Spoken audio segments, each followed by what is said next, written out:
Alors, il y a un cas qui arrive régulièrement, c'est que des fois, on a les tuyaux, c'est-à-dire les petits tuyaux ou les petits tubes en plastique translucide, que l'on peut voir sur les manostadaires par exemple, sur un extracteur ou sur une centrale de traitement d'air. Et bien les tuyaux avec le temps, lorsqu'ils sont en toiture et lorsqu'ils sont exposés aux intempéries, au soleil et aux UV, et bien les tuyaux deviennent jaunes, deviennent très durs et souvent ils se cassent. Donc le souci c'est que lorsqu'on ne connaît pas ce type de tuyau, ça va être de trouver la référence pour pouvoir les acheter. Car comme on peut le voir sur cette photo là j'ai un tuyau là qui est cassé, il est tout dur, il s'enlève tout seul, donc il faut le changer, mais on voit que dessus il n'y a rien de marqué. Donc dans cette vidéo on va voir la référence de ce type de tube, de tuyau. C'est les mêmes tubes que l'on peut utiliser par exemple lorsqu'on fait du brûleur gaz, par exemple pour se brancher sur les prises de pression gaz. Donc c'est un tuyau qui sert toujours. Avertissement, dans ces vidéos il peut y avoir des erreurs et des inexactitudes dans les sujets abordés. Gardez toujours ça en tête. Tu peux apporter des compléments d'information dans l'espace commentaire sous la vidéo. Alors ce tube translucide,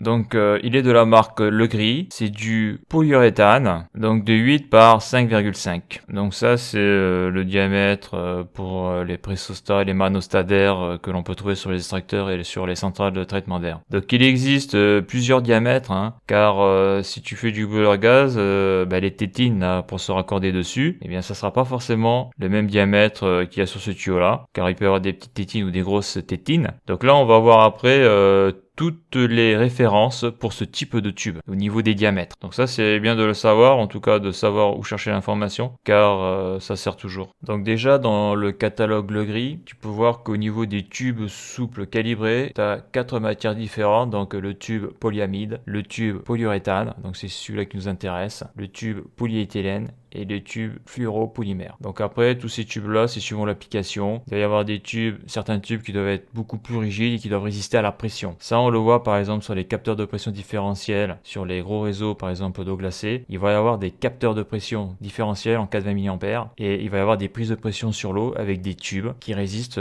qui peuvent résister à des pressions d'au moins 10 bars. Là. Les tubes comme ça, là, un peu petits tubes de couleur foncée. Donc là, on voit que tube et tuyau technique, donc leur utilité, on voit que le tube PA, donc air comprimé, fluide industriel, donc suivant ce que l'on prend et le diamètre, on peut aller jusqu'à une pression de 58 bars, de moins 40 à plus 100 degrés. Les tubes PA ignifugés haute résistance, feu fumé, donc là c'est pareil, c'est une application spécifique. Tube PA ou PU anti-étincelle, alors ça je savais même pas que ça existait ça. C'est sûrement pour les zones à texte ça. Donc là on a du tube PU, là déjà la pression elle est beaucoup plus faible, jusqu'à 12 bars, moins 20 degrés, plus 70 degrés. Donc ça c'est sûrement ces températures là par rapport à la zone où est le tube. Tube PU antistatique, tube PE, pression 20 bars. On va du 1/8 de pouce jusqu'au 1/2 pouce. C'est sûrement ces tuyaux-là qui sont utilisés pour les capteurs de pression différentielle sur l'eau glacée. Donc après, on a le tube FEP, le tube PFA, et ça, c'est multitube PA. Donc on voit aussi qu'ils le vendent en deux tubes, là, bitube PU. Ça me rappelle lorsque l'on tire des câbles courant faible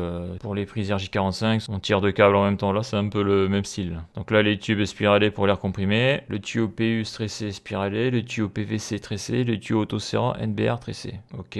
Donc là sur cette page on a la codification des tubes Legris. Donc souvent lorsqu'on achète le tube là, que je viens de montrer dans la photo précédente là, c'est livré dans un petit carton et c'est une couronne de 25 mètres. Donc ça permet de faire un paquet de pressostats ou de manostadaires. Donc là un truc aussi très intéressant dans ce catalogue là, donc ça c'est pour les tubes en PA, c'est que souvent justement là sur les capteurs de pression différentielle, des fois il y a des T, il y a des trucs comme ça là, des T ou des coudes. Et là ce qui est très intéressant c'est justement c'est que sur ces coudes là il n'y a rien de marqué quoi. Et donc ça permet de savoir que si tu as besoin des petits coups, des petits T, les fourrures, ça c'est quand on se raccorde sur une prise. Quand tu as des petits tuyaux comme ça, et bien voilà, il faut aller dans le catalogue Legris, tu vas trouver les références que tu as besoin. D'ailleurs on le voit sur cette image là, quand on a besoin de tubes ou de raccords pour le pneumatique, et bien on prend du matériel Legris. Donc il existe peut-être d'autres marques, mais souvent chez les fournisseurs professionnels, les distributeurs professionnels, c'est souvent du Legris qui est vendu, c'est-à-dire du Parker. Donc là moi ce qui m'intéresse c'est le tube PU. Donc là on nous dit que grâce à son excellente flexibilité et à son faible rayon de courbure, ce tube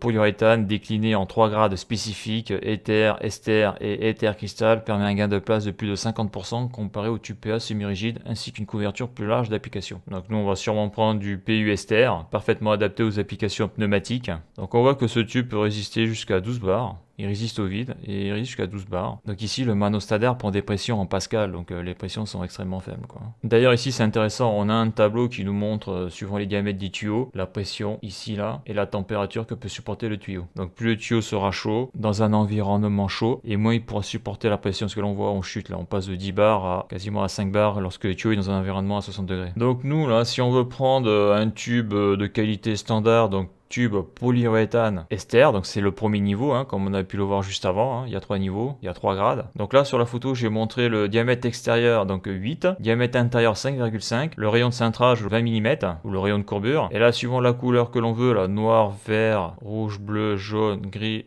là on a des références. D'ailleurs je sais pas si le gris c'est pas le translucide. Et là c'est livré dans un packaging de 25 mètres. On peut être livré en 100 mètres, sur tourée de 300 mètres, sur tourée de 500 mètres ou tourée de 1000 mètres. Là il y a quand même du tube à tirer. Donc là je pense que le cristal ça doit être le translucide. Parce que là je vois 8, 5.5. Je pense que ça doit être... donc le tube que j'ai ça doit être de l'alimentaire alors. Parce que là je vois qu'il y a marqué cristal, donc ça doit être de l'éther. Du tube polyuréthane éther. Je vois que ça mais j'ai un doute. Donc j'ai regardé sur internet, ils disent que donc le tuyau translucide, ils appellent ça aussi un tuyau clair. Et donc là, ce que je vois, c'est que en ester, ça n'existe pas. Donc tube polyuréthane, PU, ester, ça n'existe pas. Il faut prendre le tube polyuréthane éther. Donc c'est le cristal. Le cristal, je sais pas pourquoi ils appellent ça cristal. Ils auraient pu appeler ça translucide ou transparent. Bah c'est ça. Donc celui-là que je montre sur la photo, c'est bien du 8 par 5,5. Et la référence, ça serait celui-là. 10,25 U08 R08. Après, pourquoi prendre du transparent? Je sais pas. Après, mettre du transparent sur ce type de manostadaire, je vois pas trop l'intérêt. Peut-être voir s'il y a une bestiole qui est à l'intérieur, vu qu'il y a un tuyau. Celui-là qui a la pression atmosphérique, eh bien il est à l'air libre.